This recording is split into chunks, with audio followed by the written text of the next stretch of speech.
मित्रांनो नमस्कार। बघा अशाच प्रकारचा एक प्रश्न सर्व स्पर्धा परीक्षांमध्ये विचारला जातो। मग प्रश्न काय आहे बघा, समजून घ्या। एका समांतरभुज चौकोनाची परिमिती 100 सेंटीमीटर आहे। परिमिती म्हणजे सर्व बाजूंची बेरीज आणि उंची 16 सेंटीमीटर आहे। उंची 16 सेंटीमीटर आहे म्हणजेच ए पासून ते बी पर्यंतचं अंतर 16 सेंटीमीटर आहे।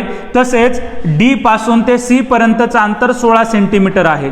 मग आपण काय करू की ह्या 100 सेंटीमीटर मधून हे 16 आणि हे 16 असं 32 सेंटीमीटर मायनस करू। मग आपल्या प्रश्नाचं उत्तर निघाली तर 68। 68ला जर 2 ने भाग दिला तर उत्तर येईल 34 आणि मग ए पासून ते डी पर्यंतचं अंतर 34 सेंटीमीटर येईल। तसेच बी पासून ते सी पर्यंतचं अंतर 34 सेंटीमीटर येईल। आणि आपल्याला चौकोनाचं क्षेत्रफळ काढण्यासाठी पाया माहित असणं गरजेचं आहे। मग सर्वात अगोदर आपल्याला इथला पाया शोधावा लागेल। याला पाया म्हणतात किंवा यालाच कर्ण देखील म्हणतात। मग आता कर्ण कसा काढायचा ते समजून घ्या। मग आपल्याला काय करणार, याला 2 ने भाग देऊन इथं याला कमी करणार म्हणजे 17 होईल।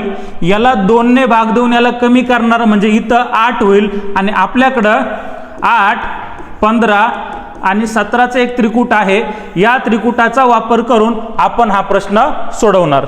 मग काय होईल का इथं आपल्याकडं 17 आहे, आपल्याकडं 8 आहे, 15 नाहीये। मग इथं 15 घ्या, याला 2 ने भागून कमी केलं, याला 2 ने भागून कमी केलं, याला 2 ने गुणून मोठं करा म्हणजे इथं किती येईल, 30 येईल। आणि मग आपल्याला विचारलं क्षेत्रफळ किती, तर क्षेत्रफळ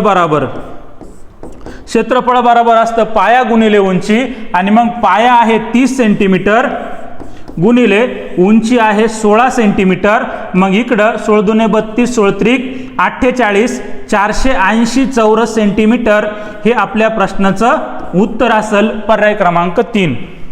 अशाच प्रकारे आपण आपल्या यूट्यूब चॅनलवर जे आहे तर समांतरभुज चौकोनावर आधारित सर्व प्रश्न टाईपनुसार घेतलेले आहे। व्हिडिओची लिंक खाली डिस्क्रिप्शन बॉक्समध्ये दिलेली आहे, ती लिंक ओपन करा आणि संपूर्ण व्हिडिओ बघा। या ठिकाणी थांबू। सर्वांना जय हिंद।